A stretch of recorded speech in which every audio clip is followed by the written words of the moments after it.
I be in the break room. I be in the break room. Hit 'em in the break room. What you doing? Hey, what we doing? I be in the break room. I be in the break room. Bink's break.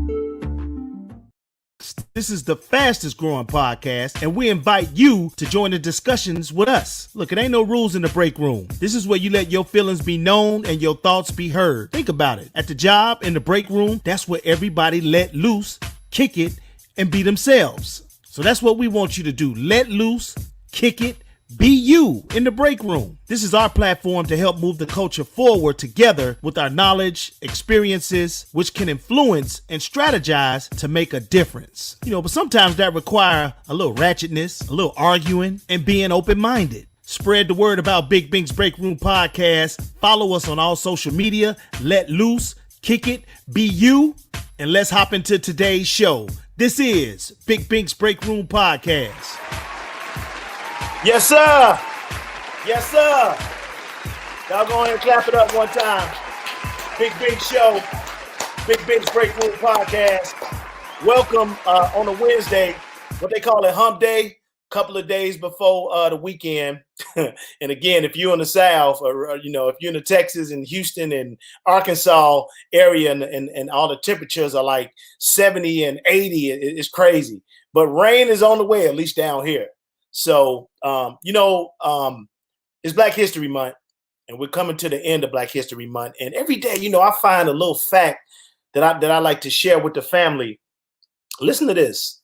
As matter of fact, I got this. I was on LinkedIn and I saw this post from Belinda Kendall. I don't know her. I just know she's the CEO and founder of Promise Media Group, LLC. So anytime I steal something, as a journalist, journalist rule 101, give them their credit. So if y'all know Belinda Kendall over there at Promise Media Group, tell her thank you for this little known Black history fact. Like in the slavery time in Colombia, hair braiding was used to relay messages. Like, for example, to signal they wanted to escape, women would braid the hairstyle called departes, right? Thick, tight braids braided closely with the scalp and was tied into buns on the top. And another style had curved braids tightly braided on their heads. The curved braids would represent the roads that they would use to escape. You understand? I mean, they putting the actual roads in somebody's head. In the braids, they also kept gold and seeds, which in the long run helped them survive after they escaped. So they was using they heads like a straight up map, action, shiny, like a map to get messages out, to wherever they was going. I just think that is awesome. And I got some pictures that they had along with this post. Shani, bring those pictures up. So this right here, I mean, I guess it's telling a story. I honestly, I haven't really saw anybody's hair braided like that. You know what I'm saying? But I guess this is a replica of what the messages were when they were moving or trying to escape. Like, again, these represented the roads and the directions where they needed to go, similar to how Black people for the Underground Railroad and those quilts would be in front of the house. Inside those quilts was directions on where to go, or the next say is this way, but you had to know how to read the quilt. And this is going on when we wasn't even supposed to learn how to read and write. So shout out that whole movement, braiding the hair, putting out messages on where and how to go to get where they need to go to escape. There's a little bit of it right there. All right, Shani, action. What's going on, baby? It's Wednesday, hump day. I know. Yeah. I mean, I'm just saying, do the humpty hump. Or people say not that kind of humping, dog. Not that kind of humping. That's my dance, big dance. Mm-hmm. Hey, Kathy said she heard about those cornrows. Ain't it dope, Kathy? And then just think about this. You know how long it take. And again, I ain't no salon person, but you know how long it take to put braids in somebody's hair, right? Mm-hmm. Just imagine how it is to curve and put those messages in somebody's head. I mean, think about like Allen Iverson and all of them. Allen Iverson and Kawhi Leonard, Kawhi Leonard been having braids forever. But when Allen Iverson had the braids, I think braids was at its peak. Everybody had braids. The athletes, the rappers, everybody was rocking it. But the history behind it, though, Man, and everybody, actually, you know this. Everybody growing up has somebody in their neighborhood where you can go sit on their porch, cut the radio on, and get your hair done for $5. Everybody had one. Easy peasy. We didn't have that. I didn't have that. Man, $5 to get my hair braided? Yeah, to get your hair braided. And then, you know, like what happened? I said, no, not my neighborhood. I'm talking about when we was little. I'm talking about, you know. That's what I'm talking about. Yeah, when we was little. No, they wasn't charging $5 to braid our hair because we would get the little beads on there so we could shake our head and it, you know, make the noise. Y'all girls didn't get the beads on their head? I remember my sister used to get those beads. I remember that. Yeah, I mean, we get the little beads on there, and I got 3 older sisters. So my older sisters actually used to braid my hair when I was rocking an afro back in the day. And if I wanted to get it braided down, I just go to my older sister, and she'd be like, "Okay, come sit down over here." So you sported the braids too? Oh yeah. I had it, man. One of my friends of the show, Mario, just posted a picture of us back in the day in high school. And man, you should see the size of my fro that I had back then. I had a huge afro, dog. And so that's what it was. That's what it was back in the day. So that's what it is. So yeah, but you know, I don't remember $5 braiding. I don't know that. And then even like the little zigzag braids, because I got those before my natural hair. It was actually quicker than me getting the extra hair put in.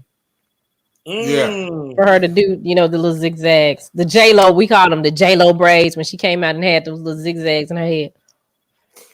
Yeah, it took a while for my daughters to get onto it though, because like when they were younger, me and my wife used to always tell them, "Come on, let's go get your hair braided," and they'd be like, "No, I don't want to get my hair braided now." Now all they do is rock braids. So they I got to. You know what? I got to braid somebody's hair tonight. We just got back from Jenny's getting all the hair. So after this, I got to give somebody some fresh braids. I just think that we so creative when it comes to hair and all that stuff and how we make it look fresh. You know, everybody can't do that with their head. I didn't even know, like, I've seen other races try to do braids, but they do them, but then they start untangling. You know what I'm saying? Like, it started out good, but then after 2 days, like when they go to sleep and wake up, it's all over their head. Mm-hmm. I from that story that you told, I'm just thinking about the genius of it all. Just think that they had to be so in touch and discreet, and they figured out, okay, let's just do it with the braids. Yeah, and I mean, just the things that we had to go through as a culture, just the genius of it all that we had to just do what we had to do to survive. Right. I mean, look at those. Some of that stuff can go today. Some of those, damn, look at number 1, top left. That's awesome. That take a lot of work to do that number 1 top left. Looking at the computer from our screen, top left. And that's Allen Iverson. His joints was, well, he had a bunch of old crazy stuff in his head, but the way he made those braids is similar to 1, 2, 3, 4. 1 top to the right, the first one, dude looked like Bow Wow looking down, but that is Bow Wow. What are you talking about? No. That is Bow Wow. The genius of it. You've been to Africa, and I ain't trying to be funny, but you know, have you saw people walking with them buckets on their head? Oh yeah, that's how they get around. I mean, exactly. But that's just natural, though. I mean, that's just not. They all walk like that. But that's that genius you're talking about, though, because I've seen it, you know, when I was little on Sesame Street to, you know, all the documentaries that I watch, that bucket don't be moving. It stays on their head and they know how to walk and they do what they got to do. Mm-hmm. No, they actually have a scarf, like a towel that they make it to like a donut, a circle, like a circle fashion donut. Yeah. Really? And they put it on top of the hair so it flattens out their hair. So when they put the bucket on, it stays stable. But it's still amazing because you can see them walking for miles, and they'll be carrying water, anything else like that. won't spill a drop. They'll be just walking, and won't spill nothing, just straight on top of their head. So, I mean, just kudos. Like I said, I mean, as a culture and as a people, I mean, the way we had to just come up with just innovations and ideas, man, it's amazing to me. I didn't even know. Well, I knew now, and this just from learning. I didn't learn this in school. I learned this actually when I went to college, believe it or not. But the scraps. And as slaves, the scraps that they used to give us at the end of chow time after the master eat, and they throw us some stuff like we throw to the dogs, the bones and all that old stuff. They would give us the parts of the pig that they really didn't mess with. So we took it and flipped it, and that's how we get chitlins and fat back and all thighs and all that old stuff. I didn't even know that. You know what I'm saying? So do you eat chitlins? Hell no. Oh. You eat chitlins, Shauna? No. Hey, I mean, have you had some before? When I was little, because my grandmother would make them, because my grandfather liked them. So we had to learn how to clean them. And then when she explained to us what we was cleaning, that's when I was like, I ain't going over there for Christmas. The day they doing that, Mama, I don't want to go. I'm gonna stay at home. Can we get Granny just a card? Can we just send Granny a card? I was like, that's what? And y'all want us to eat this? But my granddaddy, oh my God, he loved them. Oh my God. And I just couldn't understand. I was like, I had an argument with somebody talking about chitlins, and he was comparing them to shrimp. And he was like, shrimps are scavengers and they eat the bottom or whatever. And you got to clean shrimp just like you clean chitlins. Yeah. So I was like, well, I mean, the shrimp doo-doo ain't really that, it's not a lot. I can deal with that strand right there. But chitlins, you got to, all that stuff. Yeah, all of it out. But I mean, I guess at the end of the day, it's all the same, I guess. HEB had a product limit on chitlins last week. Yeah, during the storm, you could only buy 2 5-pound or 10-pound buckets of chitlins. Really? Yeah, no. They put a limit on chitlins, and I'm like, who is buying up all the chitlins? No, that's because they put a limit on it. No, when they ran out of meat. Most of the stores ran out of meat. So it's buying chitlins. No, but that's what I'm saying. No, but that's what I'm saying. They ran out of meat at the store. So people, when they were hungry and wanted to get something to eat, they reverted back to the chitlins. So it was like that as a meal because the stores didn't have any meat. So it's like I wouldn't do it. I'm like, shoot, I'll eat me a salad. I'm good. But it's like, exactly. Kathy likes chitlins. I just I don't. After that, my grandmother explained what they were to us when I was little. That just scarred me for life. And I said, no, not gonna be able to do it. Kathy, I'm glad you enjoy them, and it's almost like a win-win. That's more for you. Kathy, were you at HEB trying to get 3 5-pound buckets of chitlins? Was that you? Is that why they put that out there? They said there is a limit. You can only get 2. Who is buying 3? Yeah. 3 5-pound buckets. I don't know. I mean, but if you look at the history of it, though, again, like Bink said, back in the day as a slave, if that's all you had to eat, you was eating that, especially if you working like 20 hours a day in the fields. And that's the only meal you can get, man. If I was a slave, I know ain't no doubt in my mind, man. I would have put some salt, some pepper. You need to saute them bad boys. We would have made this work. Look, we gonna make this work. Chitlin taco. Mom, where my chitlins at? Mom, where my chitlins at? Yeah, I would have scarfed them up, but now that we in a different time, it ain't a must-have item. No, I'm not eating nobody's chitlins. I'm sorry, I'm not doing that. Kathy put liver on there. Liver is the nastiest thing ever. That's the nastiest thing ever made in this life. Kathy, what's going on with you over there? It's okay. Look, Kathy she just real. She real. Liver and onions. Liver and onions. Y'all never had liver and onions and gravy? When I was little, my mama used to cook that. Mm-hmm. She would cook that with cube steak. She would have cube steak in one skillet and the liver on it, and then we had to eat a piece of liver. We had to. I didn't like onions. So that's why I didn't want to eat the liver. And then I was like, well, where did the liver come from? You know, I didn't, even though we had animals, we had cows and stuff.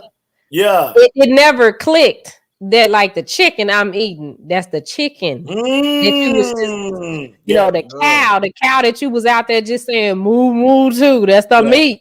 That's true. I never put two and two together till I got older. You go on the field trips and they'd be like, yeah, you know, the milk and the cow and the pork chops and all that. And I'm like, what? Like, for real? And I felt bad. I know. It was like, wait a minute. Kathy said liver and onions and gravy. Kathy ain't catching nobody's COVID. She eat chitlins, liver and onions, girl. Listen, what I know is if we go to Kathy's house, we gonna eat good. I do know that. Even if it ain't liver and onions, if it ain't chitlins, listen, Kathy got the kitchen down packed. If she can do all that, I know a pork chop would be buckling in her house. So I'm just saying. We're going to do a live show from Kathy's house in Dallas, Texas. Wherever part of Texas she lives in, we'll be over there. Kathy, are you in Killeen? I think she might be in Temple, Killeen area. All right, we'll be there. Yeah. In case you tune in. Vegetarian, Kathy. Yo, this is Bink's Break Room Podcast. Make sure you download our app, the Media Room 360 TV app. Starting March 1st, we will be doing all our shows from our Facebook page and the app. Right, Shani? That's right. So I see you guys on here. Some people are in Big Bink's Break Room. Some people are on my page. Some people are on the Media Room page. Make sure you transition over to Media Room 360 LLC on Facebook or our app, and shout out to our viewers on Twitch. Thank you for tuning in. Yeah, thank you. Shani, do you know of any bookstores in out in DeSoto? No. Where you live in outside of Dallas, DeSoto? No, we used to have Joe K's bookstore, and we used to have there was a bookstore in Redbird Mall. Joe K's was right across the street from Redbird Mall, and that was a black-owned bookstore. But Mr. Pettis was his name, Mr. and Mrs. Pettis. They had to close some years ago because people weren't buying books. And then we had African Imports in Redbird Mall. Sure did. He's downsized, and now he doesn't sell as many books, but he does have a lot of artwork, a lot of kente cloths, a lot of African tire, you know, that, and then the Greek. He sells the Greek paraphernalia, but not many books. So in a digital world, because we're in a digital world, I find it amazing. I saw this story about a bookstore in DC, which happens to be owned by one of my college classmates. I was like, wait a minute, that's family right there. And this bookstore has gotten so much worldwide popularity that I'm just getting up on over the last couple of weeks. I had to get her on the show, and I thank God that she had the time to be with us. Y'all give it up for my Sarah, owner and founder of MahoganyBooks, my homegirl, Ramunda Lark Young. Y'all give it up for a homegirl. Hey! What's happening, sis? How you doing? Bink, I am fantastic. I am so excited to see you and everybody, but I got a special love for Bink, so I'm excited. No doubt. Now, that's Shani right there. Shani owns the channel that this runs on, Media Room 360. So she a boss just like you. Love it. I'm an owner, but Bink and Action and Mel's, they're co-owners, and Jackie, they co-owners with me. Well, my main man, Action Jackson, is from DC, so y'all got a lot to talk about. Yes. Come on, DC in the building. I love it. Always. Good to meet you. Yeah, you too. We were talking about in the digital world, Ramunda, like, everything is digital. People on their phone, they reading, they texting, they TikToking, they Instagramming. How, and I say this with the utmost respect for what you're doing, how do you keep a physical bookstore? I know you started off online, but a physical bookstore open. And like I said, the popularity, the stuff I've seen on the Today Show and all the shows that you've been on, that's really big up in what you're doing and keeping the culture moving forward through bookstores. How do you do it? I would say it's all me, but it's not. It's God, my sexy husband, and an amazing, amazing community. I think, we went to Langston, and so having a degree in business, it was, how do I combine my passion of business and community, and then also impact our community through books. And so for us, it's really listening to our customers. We know Black people enjoy coming together, talking, having conversations about history, having conversations about literature, having conversations about real world things, as you all have been doing already. And so to tie that to a book, we really tried to combine all those efforts into one place. And so even though we're a bookstore, people come and just have amazing, authentic conversations. We have dynamic authors that come through, but our whole thing is, yes, we're books, but yes, we're about community and we're about connection too. So that, us being a communal people as Black people, we love to get together. Y'all talk about food and all this a few moments ago. Yeah. But we were able to transition that sense of community into this space. And so if you really think about it, there's not tons of spaces that really cater to us as Black people. And we do that, and people walk out with books. They walk out feeling great, and that they walk out feeling like they're a part of community. So it's a little bit of all that business. It's all community, and it's all about connection for us. Now we see the picture with you, your daughter, and your husband. Just kind of talk about the feeling that you get when you see this picture. So when I see this picture, actually this picture was very intentional, right? So this picture is one we use often, I'll be honest. And my husband and I talked even before we had our daughter. We started our business 2 years before she was born. And it was important for us then, 14 years ago, as it is now, for people to see a husband and wife who are Black together and build a business. That's that picture. I love it. A lot of times people say, thank you. People will say, oh, no, we just want a picture of you. If it's about something that has both of us involved with our bookstore, we'll send them the picture of all of us. It's not just the Ramunda show. It's not the Derek show. It's the Young show, because our last name is Young, but it's about all of us. And so that picture makes me think of a Black family that, yes, we can be in business together. Yes, we can be in love together, 19 years strong and 14 years in business. But that's what that means to us. That's part of what we want people to see, is that a Black family can do this together. So, but yeah, that's a lot of pride. Yeah, I love it. I love it. Absolutely. I absolutely love it. Yeah. Yes. Yeah. Y'all make sure y'all order. What's the website? Everybody needs to go order some books. Thank you. And the store is actually named after her daughter. That's what's super dope too. Yes, our daughter's name is Mahogany. And actually, I don't know if you can see the logo really well. I can see it really well, but on the back wall there's a two little Afro puffs and a person holding a book. The book. Yeah, I see that. Yeah. I didn't know that. I didn't know that. Most people don't know it. But we visited a bookstore years ago, because my husband and I just love hanging out in bookstores, reading. And I took a picture of her. She was sitting in a bookstore and had a big old book, and all she had was her puffs. And so when we started talking about what image we wanted to have represent our store, that picture, we had it created to be our logo, because we want kids to start from young all the way up to an adult to have access to books. So that's her back there, a real picture of her. You talk about representation, and I know that's a soft spot for you and what you and your husband, what's his name, Derek, right? Yes. What you and Derek are doing. Just talk about, you just hit on it a little bit, but just talk about how important representation is for this bookstore, because I remember, Ramunda, when I was little, and the little books that we had, like for example, the Bible stories. I remember looking at these Bible stories when I was little, and the encyclopedias, and everybody in there was white. You know what I'm saying? There was a time when I was little, I thought Jesus was white because everything I looked at, Jesus was white. Right. But there's such an important piece of this representation that is definitely represented in your bookstore. Please talk about that. Man, Bink, you hit it right on the head.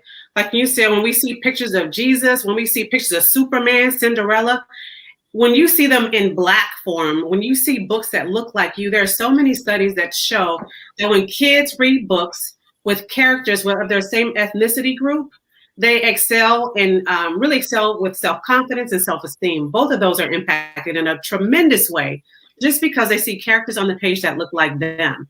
So imagine a child seeing themselves as Superman, right? Superman can be me. I can be boundless. I can be limitless. I can have power. I can do anything. That for a little kid, a little Black kid, to see that image growing up is huge. And so us having a bookstore full, thousands of books that the characters are Black is something very serious to us. I was just talking to my husband recently, and there was a gentleman that came in our store a few years ago when we first opened, older gentleman. He was maybe 60s or so, and he stood at the threshold of our store, and he didn't come in. He just stood there. It was a gentleman, older gentleman, and he just started looking around our store really, really slowly. And all of a sudden, a tear started coming down his eye, down from his eye. And my husband walked over to him and said, "Sir, what's going on? Is everything okay?" And he was really quiet, and he said, "I've never, ever seen this many Black books before in my life." And so for him to have such a visceral reaction to our history, our books on shelves, that we were deemed important enough to create a space for us to have that type of representation is huge too. Now we really feel like we're seen. And so it's not just a bookstore to us. It is something so deep that people's mindsets can be transformed. And not just Black people, white people, Asian people need to see these stories and see these books as well. Yeah. So it's us. Everybody's mind needs to be transformed. So it's a bookstore, but it's so much bigger and so much deeper than that to us. So, yeah. I love the moniker, books, community, words, and you. You involve everybody with the you, and I mean that is just so dope. So let me ask you, what part of Chocolate City you in? So our bookstore is in Anacostia in Southeast DC. Yeah, I know it well. Yeah. I know Anacostia well. I lived on like 14th and U Northwest, like right by Howard University, Florida Avenue, all the other stuff over there. But I know Anacostia well. I got a lot of friends in that area, and I spent like years in DC. And so, I mean, it's because DC has gone through a lot of changes with the gentrification. Because it is like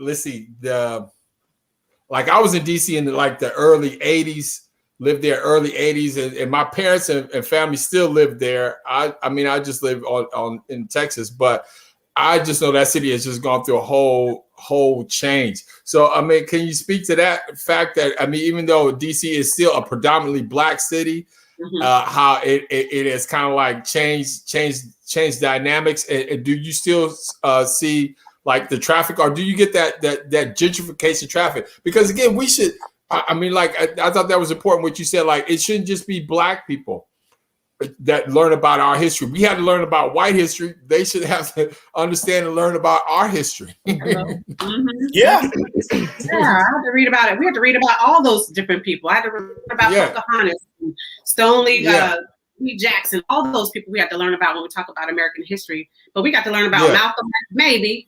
We had Martin Luther King and Rosa Parks. After that, that was the extent of it. Exactly. I mean, there's so many more people that are part of our history that we don't even know about. We don't talk about. They might throw in a little, Madam C.J. Walker in there if we go to a different school.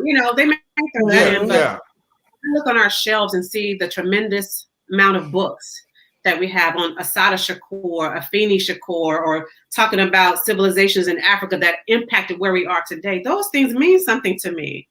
And so when you talk about gentrification, for us, it's like we're going to stay true to who we are. Our micro niche is Black books. And so I would say probably 85, of our customers are Black. We do get some people that come in of different nationalities, even more so here in the last year or two, of course. But yeah, there's gentrification happening all over the place. And people ask us, are you going to switch? Are you going to add more, other books? No, we're not. We're very clear. You said no. You can get those books everywhere. The problem is you can get my book everywhere. And I say my book, but a lot of places are like, no, I don't want to take a chance on that. Or no, it may not be important. It doesn't fit with our mix. Well, it fits with our mix. So we're going to stay true to who we are because we see the value and the importance of having Black books. So gentrify if you want to around us. Mahogany Books is going to stay true to us. You know that? Boom. Boom. So, Ramunda, I have two questions. Okay, the first one is, last year we were impacted by COVID-19. How did your bookstore survive the COVID era? Well, we're still in it, but how is it surviving? Good question. So God is amazing. So I'm a very spiritual person too. So to start a bookstore 14 years ago online, right? In a recession, it was 2007 when we started. So again, it was this downward spiral in the economy, but we opened online with a laptop in our little apartment in Alexandria, Virginia. And so that time, all these years, 10 years online allowed us to really perfect our website. We were shipping to people all over the nation even then. And so fast forward to COVID, where a lot of people are like, oh my gosh, I'm scrambling to get inventory. I'm scrambling to even get a good website that can accept payments, right? Because the stores are closed. So if the stores are closed, where are people able to get their books? People turn to their laptops, people turn to their computers, their phones. And so for those, like I said, those 10 years to be online and already have our process in place, we were there. We didn't have to tinker with our website. We really focused on our customers during the pandemic. So we started thinking parents are at home with their kids because everybody's kids, schools are closed.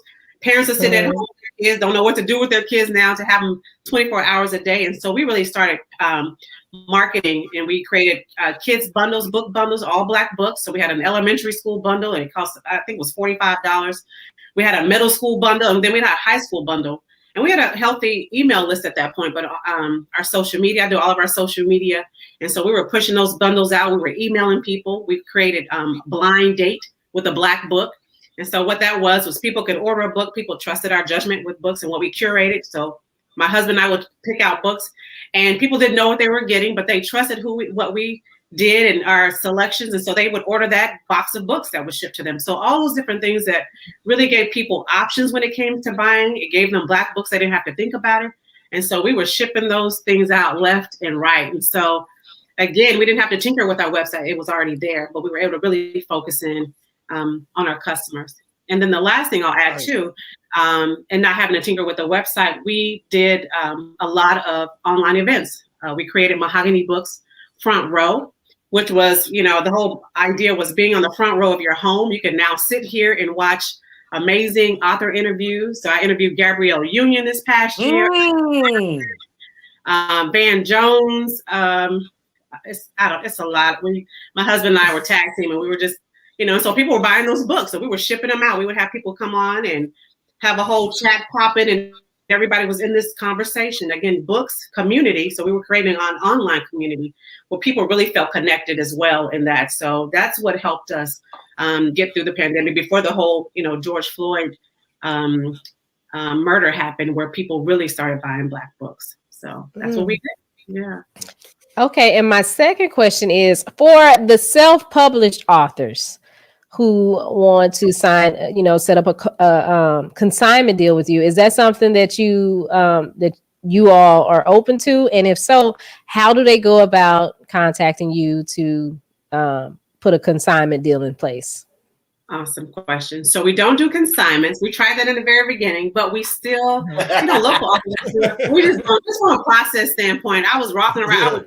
I would go to my desk over here and show you all the stack of consignment agreements. And I was trying to pick out when did we pay this person, who's due that, So right now we have a process online in author relations. If people go to our website, they can click author relations and there's a submission form. So if you're self-published, if you're a local author, whatever, you can submit that information there. And then we'll kind of go through there and see what, if you fit all the parameters that we're looking for. Is the book, does it look like the front cover was done on Photoshop, or, does it look really professional? And so if those parameters are met, then yes, we will carry the books. But if they go to MahoganyBooks.com and click on author relations, they can submit their information right there. Okay. Nice. Do you do, and I know, I'm sorry, y'all, I got one more question and then I'll let y'all talk some more. But with that being said, do you host author seminars to help that the self-published authors get to the level where they need to be? Because, you know, everybody wants, well, not everybody, but a lot of people now want to self-publish and they really don't understand the process and everything that you have to go through. So is that something that you guys offer too for those individuals?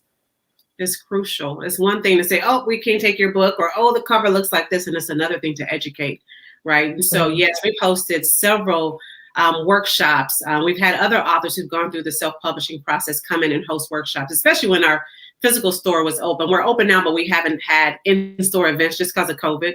But yes, we have done that many times. I'm actually working on a deal with one of the world's largest distributors. Actually, we just met yesterday. I pitched an idea to have this, just what you're talking about, how do we educate authors? So we're going to open it up to maybe 200 or 300 authors to come and attend this workshop and learn what they need to do to get their book and to be accessible by 39,000 different bookstores, institutions across the nation. So I'm working on that. Y'all the first place I've ever even mentioned that to, but it's coming down the pipe.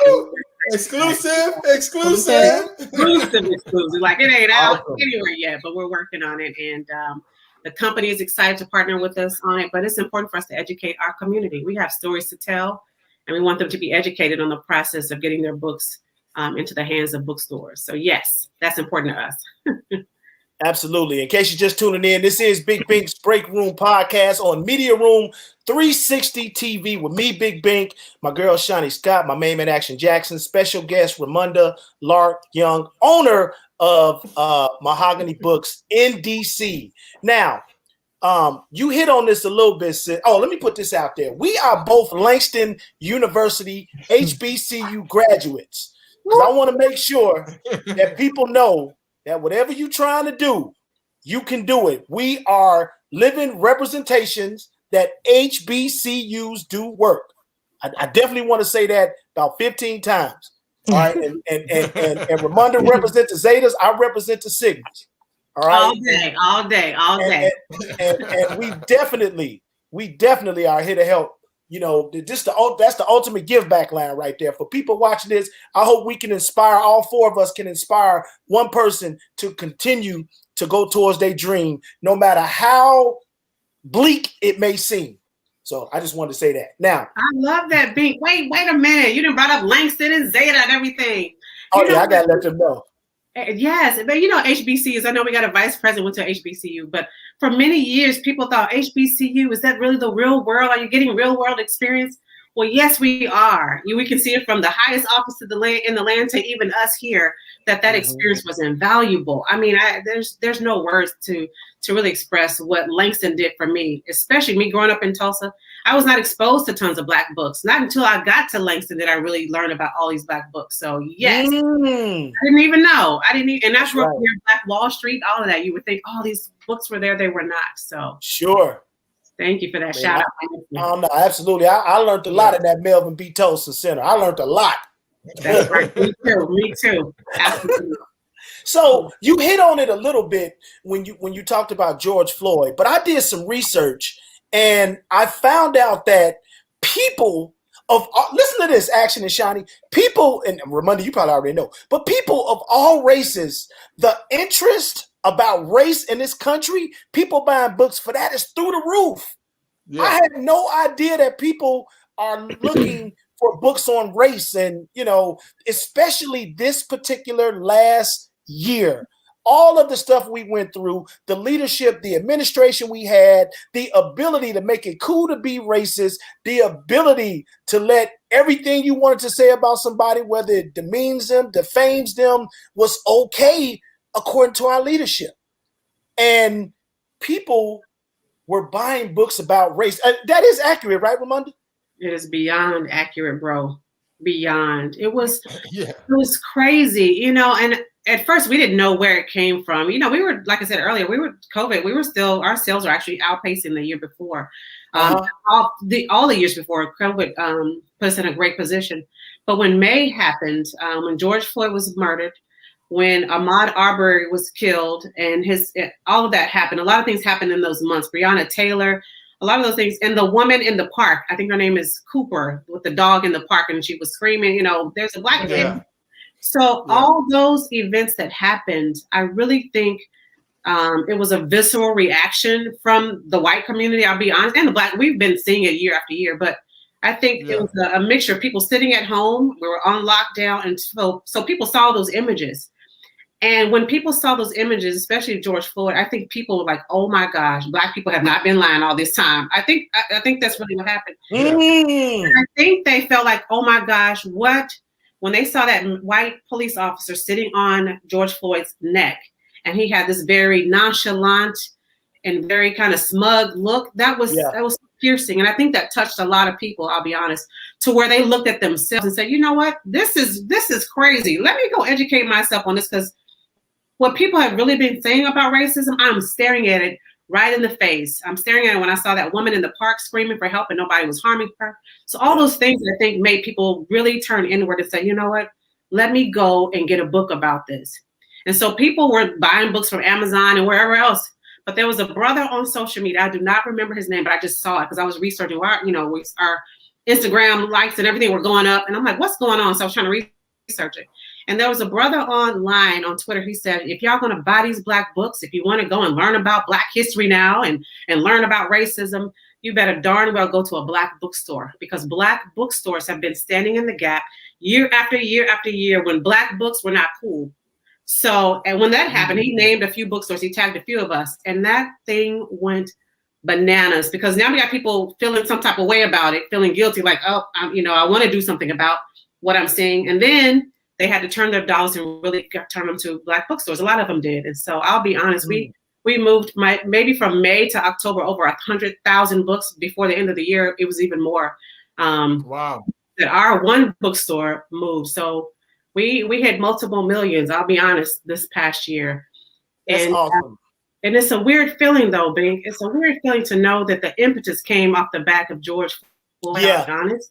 It's something deep to me. So it's part of me is like, I want to be excited because it does some things financially that we can do for our community. But man, it took this for y'all to see black books really were important, or that our history was important, or that our struggle, our journey, our joys was important. But part of it's like it's you take it and you internalize it and you get excited about it, but then it's just a lot of different feelings. So but we were in position to get books into people's hands, and several bookstores were able to do that.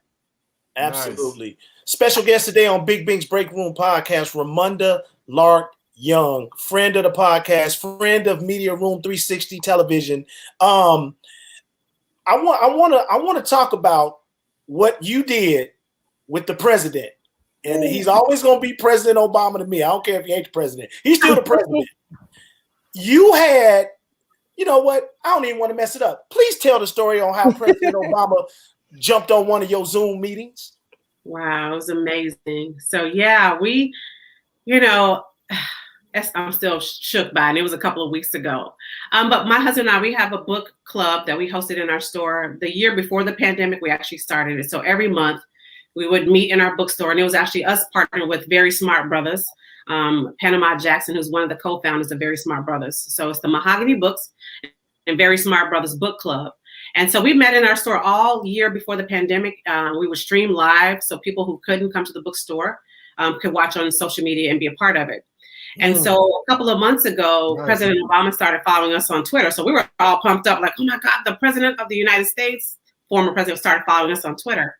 So that was like in November. In January, end of January, we got a call from the people who published his book and said, hey, we've been watching you guys, and the president has been watching you guys, and he wants to come to your book club if you guys are discussing A Promised Land. And we said, we're definitely reading A Promised Land. And so we got 20 of our book club members together, and he came on and sat with us for an entire hour. It was nobody but us and a couple of people from his publishing house and the president. And so we had a great discussion about him, about his book, and asked him questions. So it was just crazy. But it was just, he said, I've been watching MahoganyBooks. I want to come do this with you guys. So we're the only books in the country who had him on that call and sat with him. So it was an honor to be chosen and to be seen for the work that we do. That's big. Yeah, that's amazing. So when are you going to do the first lady? When's Michelle coming? Right? Come on, Kay. I know, right? Yeah, y'all the plug now. Yeah, when's Michelle coming? Hey, got that plug now. Get on that. Get on that. Right. Yeah, it was an honor to have him on. So, he said, we told him we're opening up a new location this summer, and he said, I will be there. So, I believe him. We'll see. I really do believe him, but he lives here in DC, so it's not far. Absolutely. Right? Now you hit on the other thing I want to talk about. You just said you are opening. I mean, business is great right now, so you're opening a new store. Please, this podcast is global, so let everybody know in the DC area what's coming.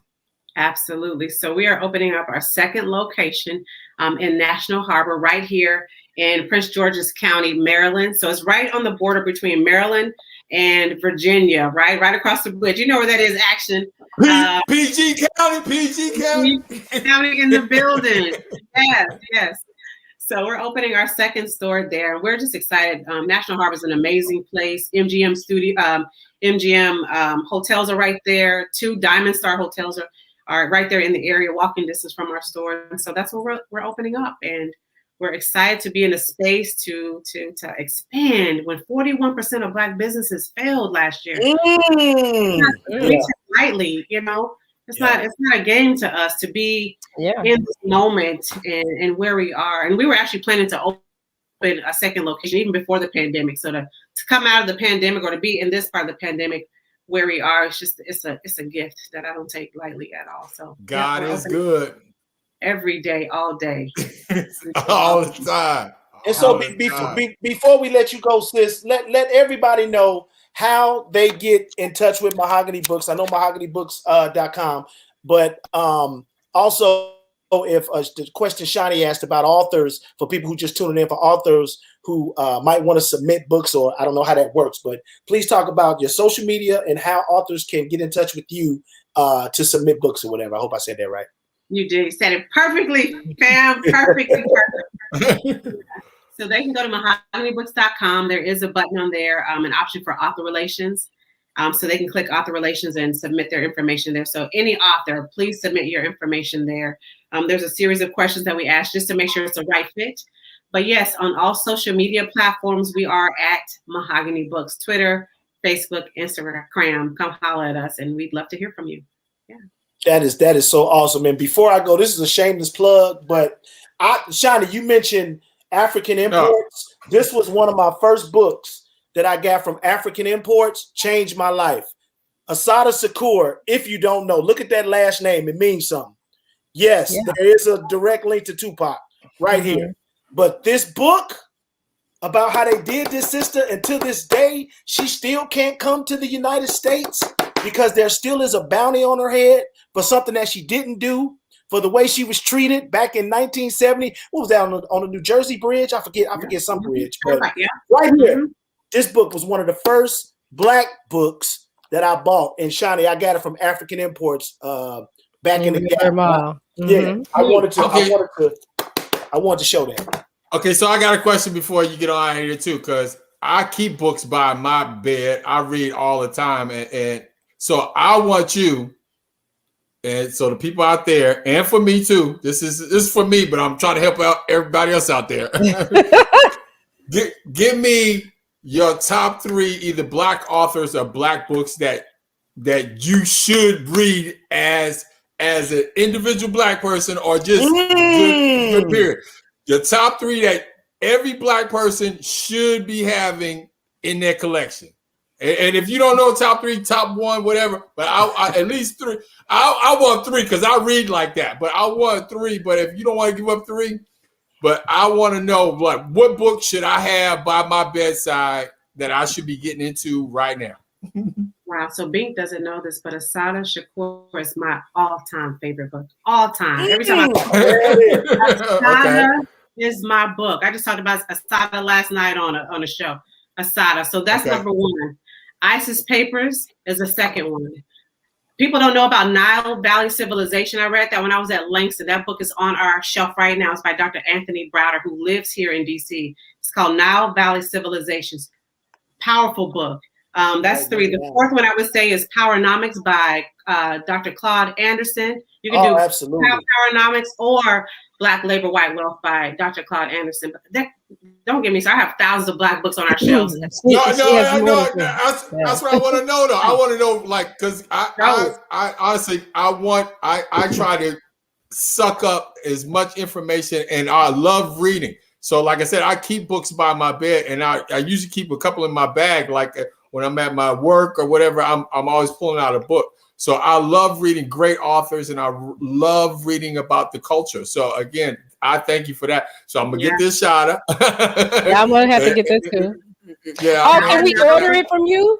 We can order online from you. Of course. Okay. There we go. Miseducation of a Negro, autobiography of Malcolm X. James Baldwin, absolutely. I got the X. I got all. Yes. There's so many books. Yeah, Willie Lynch letter. People need to know. That's a one that we say everybody should read. There's so many books that you need to. David Walker's Appeal. Don't get me started. I can name off a whole bunch of books, but those are the ones. Keep going, girl. Keep going. and some new books. So Cicely Tyson's book. People need to get that in here. Ooh, yeah. She was here for 96 years, and the barriers that she encountered and that she broke. People need to read that as well. So we got the old school all the way to the most current. There and kids books too. So yeah, those are the ones that I would recommend right now. But Asada is my all-time favorite book. I didn't even know that connection's still there after all these years. Still there. Thank you. Well, I have one more question. One more question that's coming from the audience. Can you provide your address for your location? Yes. So our current location is actually in Anacostia. It's at 1231 Good Hope Road. In Southeast DC. And our new one, I don't even know the address. I can't remember the new address. Okay. Yeah, I hope Kathy got that. Kathy, I hope you got that. Her daughter, she put a message in the comments. Her daughter is there, and her daughter is involved in a book club. So she wanted to be able to pass your information on. But Kathy, you know what? You can also give her the website, because I'm pretty sure the address is there. Yes. When you get there, just get on the metro, go get on that Anacostia exit. Got a big chair. You remember the big chair action? Yeah. Get that Anacostia exit on the metro. You good? That's right. That's it. Yeah. Well, look, let me put this out there before we really go.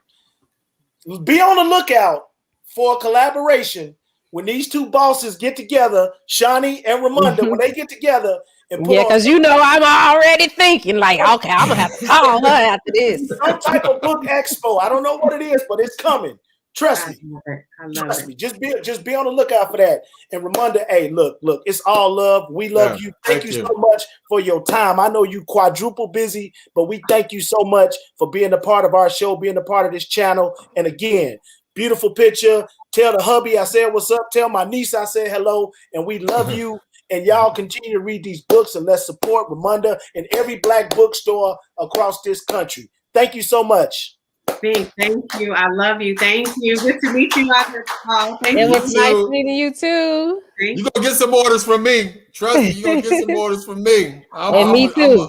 I'm going online like right after we get off this. I'm ordering up some stuff. I promise you that. That's awesome. Yeah, I hope that inspires people to get out and read and just visit bookstores. And I remember at a time like when I used to DJ, I used to go to Half Price Books, Shani. North Dallas, right there by Gigi in the North Dallas area. I used to go there and just sit there because they had records too. So I would go there and look for records and read books. So shout out Miss Kathy and Darren. Indianapolis is in the building. Erica, Sarah, my auntie Sandrell, people checking in on and Stuart. What up, Stuart? And this interview was very powerful. And like I said, she done been on every major talk morning show, Tamron Hall, the Today Show. They did a special. The damn what's the Bush girl name? Action. The Bush girl. She was talking to Jenna. They was interviewing her about her bookstore. So she doing big things. But I was serious about that, Shani. I know your wheels turning. I know they turning. Yeah, because I'm like, oh dang, that'll be doing something. That'll be an excellent situation if y'all got to get. I promise you, if Obama came to that new bookstore opening, I would fly back to DC. I think we need to plan to be there. I think we just need to make that a trip. We can make that a family trip. That could be our vacation. Well, one of them. We take our families and go. That'll be hot. just to get the opportunity to go check out the bookstore and then get a chance to even. Now, I don't even have to meet Obama. I just want to see him in person. Just be like, I saw the president. I saw him in person. And take my phone out, like, oh y'all look. There he is. That would be so dope.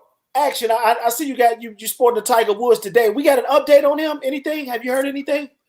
He's doing well, actually. He's out of surgery. He's recovered nicely. And again, like I was talking to some friends about it, the good thing for me as not only a fan but just a golfer, just to know that it was right now at least they weren't reported no drugs involved. It was just a freak accident. It was just you may have just been going too fast. So I'm glad of that too. I started watching the Tiger Woods. I guess it's a documentary on HBO. Tiger, oh my God. Yeah, it was good. Good. Yeah, it is good. It makes me look at him differently. So, I mean, not that I looked at him bad or anything. I just didn't really know anything about him. Absolutely. Yeah. And so to learn about him as a person, I'm like, oh, okay. You know, we black people, I'm saying, when I say we, crack jokes on him and say, oh, he ain't really black. He not really black. Oh yeah, he's a black, because they let him know that he's black, even though he said he was black and Asian or something. Like, nah, they let you know real quick now. Like, no, fool. You're black. You're black. You're a Negro. Like he was the first one to play and win the Masters, and they dogged him out at the Masters tournament in Georgia when he won the green jacket. I mean, he's broken so many barriers and opened so many doors for golfers of color, not only black, but just golfers of color, period. I mean, it's just amazing person. And I just hope I mean, it's going to take some time and it's going to be up to him. And I hope he's all right. It's just like his ankles is a thing. His right ankle had to get kind of like reconstructed. So, you know, after watching that, number one, I have to give props to his dad. Rest in peace to him. I know that people said he was crazy and all these other things, and I don't want to really ruin it if someone hasn't seen it. But it's like, okay, well, his son is successful. And then after seeing that, I agree with you 100%. It's really up to Tiger if he wants to go back and play, because his resilience, and you know, he's basically been playing golf or studying this game since he was 4 months old. Basically. So I mean, he's been doing it all his life. So I mean, if he wants to come back, I don't doubt he can if he wants to. But I'm just saying, like, from his injuries, it's just gonna be tough. He's older. And if anybody can come back, it definitely can be Tiger. But I just hope he recovers well. But it's like it's gonna be a tough road for him for sure. Because like I said, he's right-handed. All his power is coming from his right, and his extensive injuries are on his right side. So you know the specifics. Yeah. Wow. Yeah. So it's gonna be tough. There it is. Thank y'all so much. We definitely want to big up our sponsors. We want to big up KevinKirksey.com, sporting the hat, Action sporting the shirt, Shani sporting. I'm sporting Lavish Wink again today. Talk about Lavish Wink right quick. The name of these lashes, if you want these lashes, the name of these lashes are, ooh, you cute. That's the name of these lashes. Oh, watch out now. Ooh, you cute. And you can be cute too. All you got to do is go to lavishwinks.janelle.com and you can order your very own for $15. Oh, $15. That's what's up. $15. JPSalsa.com. We love you. And Ramunda Lark Young for MahoganyBooks.com. Thank you so much for being a part of today's show. We'll see y'all tomorrow, 8 o'clock. Break. Hey, how you doing? Hey, what you doing? I be in the break room. I be in the break room. Hit 'em in the break room. What you doing? Hey, what we doing? I be in the break room. I be in the break room.